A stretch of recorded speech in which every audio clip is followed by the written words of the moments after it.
Hey, it's Chuck, and we're back here with another episode of Milton Daily Homes. We have a total of 14. There's one on Ortis that I'll put down below. It's kind of a country property. They like to use a lot of famous people's names. It's not bad. For the size of the home, it's not too bad. But let's talk about some of the other ones in the Toronto Real Estate Board list.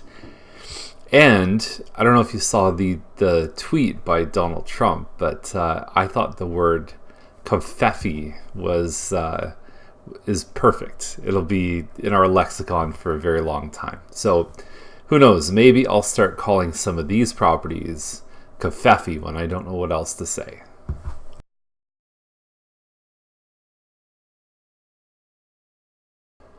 So my pick of the day, and I have no idea what it looks like, but 100 Millside, very, very attractive building. Something that this building has almost gotten to the point where there's like private sales that happen all the time because there's such huge demand. So it's now reached that kind of point like Drury Park where people within the networks, mostly the kind of 55 plus crowd, they start kind of socially letting people know that they're going to sell. And I know even when I've sold in this building, it's like everyone knows that the unit's coming before it does.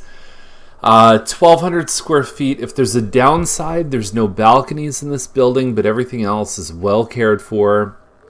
I think the lobby needs a bit of an update, but everything else is well cared for. You have the only pool of any condo in Milton. You also have your walking distance to downtown. You can walk to Mill Pond, and all of that is good. So the last sale in this building was, I think, the one I sold, and we're talking about like end of last year kind of thing. So really not a lot of activity. I think there's some pent-up demand, and I think this one's going to do very, very well.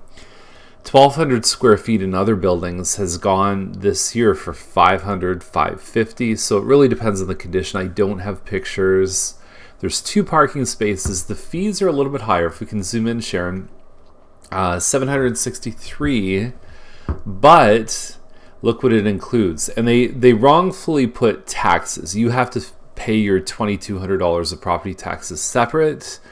But heat, hydro, cable, all of the utilities, water's included too. There's no hot water tank rental or anything like that. So really the only thing you pay for is your phone and your internet if you want that. That's basically it. And then obviously property taxes. But some of the other buildings, for high $400 a month, you pay heat, hydro on top of that. You might pay for a gym membership and everything else. So I'm just saying 763 is high, but it's not. It's like, look at the condo fees, but that old adage from Warren Buffett is price is what you pay, value is what you get. And sometimes there is some level of extra that you get for the extra money that you pay. So this one here on Main Street, it's called the Courtyards building, and I don't know, like we had 2 units yesterday, 1,000 square feet, and they were asking less than this one here. So I think this one was for sale before. First floor sometimes takes a little bit of a value hit just because of the perception of safety, even though I've said this many times, we don't live in the ghetto. But I just, for this kind of size, I don't think it's at this price. I understand there might be a new building premium, and given the sales in this building, I wouldn't be surprised if I saw someone pay close to this. But for me personally, if I had a buyer right now, I would encourage them to explore the other options for less. So Copeland Circle, we've got a 3-story townhouse, 1,500 square feet. If you don't like backyards, perfect for you. So no condo fees on this one. There are some similar styles to this one that do have like a road maintenance and snow and garbage removal fee. This one at peak was probably selling $650 to $670. I lost on the first one that went for $650 when in December that same model sold for like $520. So we're still in the bonus round this year. Even though values have slid from peak, we're still much higher than we were at the end of 2016. Offers are any time on this one. So that to me was an intelligent decision. I think there's a lot of these that are trying up in the sixes, but for the most part, townhouses are down at least $50,000 to $75,000 from that top number. So it does make sense at this price. The finishes are nice. You've got that 2-car parking in the driveway. Although this kind of area right here, it's like you pull in, sometimes there's not even room to open your doors. So you almost have to back your car in, get the passengers out of the back first, back in, and then you can walk out of the side door as a driver, although you might still get nailed on this part here, but I think it's open if you look at this side here. Anyway, look at the pictures, very nice. I'm just rambling at this point, but the price seems right for this home, and it's not, record-breaking prices, but we're not in that stage in the market. Now this one on Edwards, this is one of the ones we talked about last week that's offering a 4% commission versus pretty standard as a 2.5% that's offered to the buyer's agent, which means when you work with an agent as a buyer, usually you're not paying the agent. There's an amount offered out there. So here's the thing. This shot looks like something the homeowner said, look, we're going to use my shot, because the rest of them look totally different. Actually, they look like more vibrant, colorful pictures, and your front picture is important. So I tend to think the old picture was a little bit more attractive. I think that the first one doesn't match up with the rest.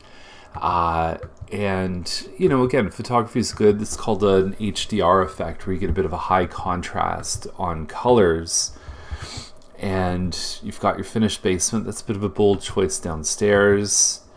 But they tried up in the 7s. Meanwhile, there's another one of this model that was in the mid-6s, so they've brought this down just under 7 to be competitive.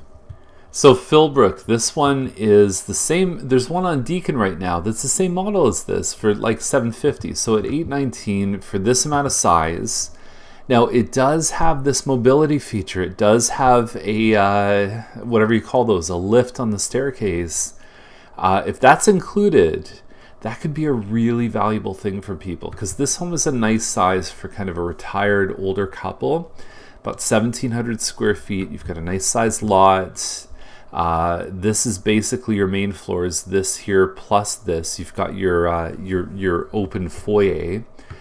But in terms of living space, that's what you're seeing right there. Upgraded countertops and 3 bedrooms plus laundry upstairs, and little finished basement there. Potentially, it looks like there's a kitchen, bathroom in the basement. I don't think there'd be a separate entrance in this one. I don't really know how you do that. It's not really clear from the pictures here how they would have arranged something like that. But if it's the case of an in-law suite where, maybe you have a family member living here. And remember, retired people, there's a lot of divorces happening around that kind of 40 to 45 years old range. I mean, I've seen it firsthand. That's a big part of our business, unfortunately. But anyway, so you figure someone who's 60 or 65, 70, whatever it is, they've got the lift upstairs, and then they could have their divorced son or daughter, maybe with a kid, who lives downstairs. So I think there is definitely an audience for something like this.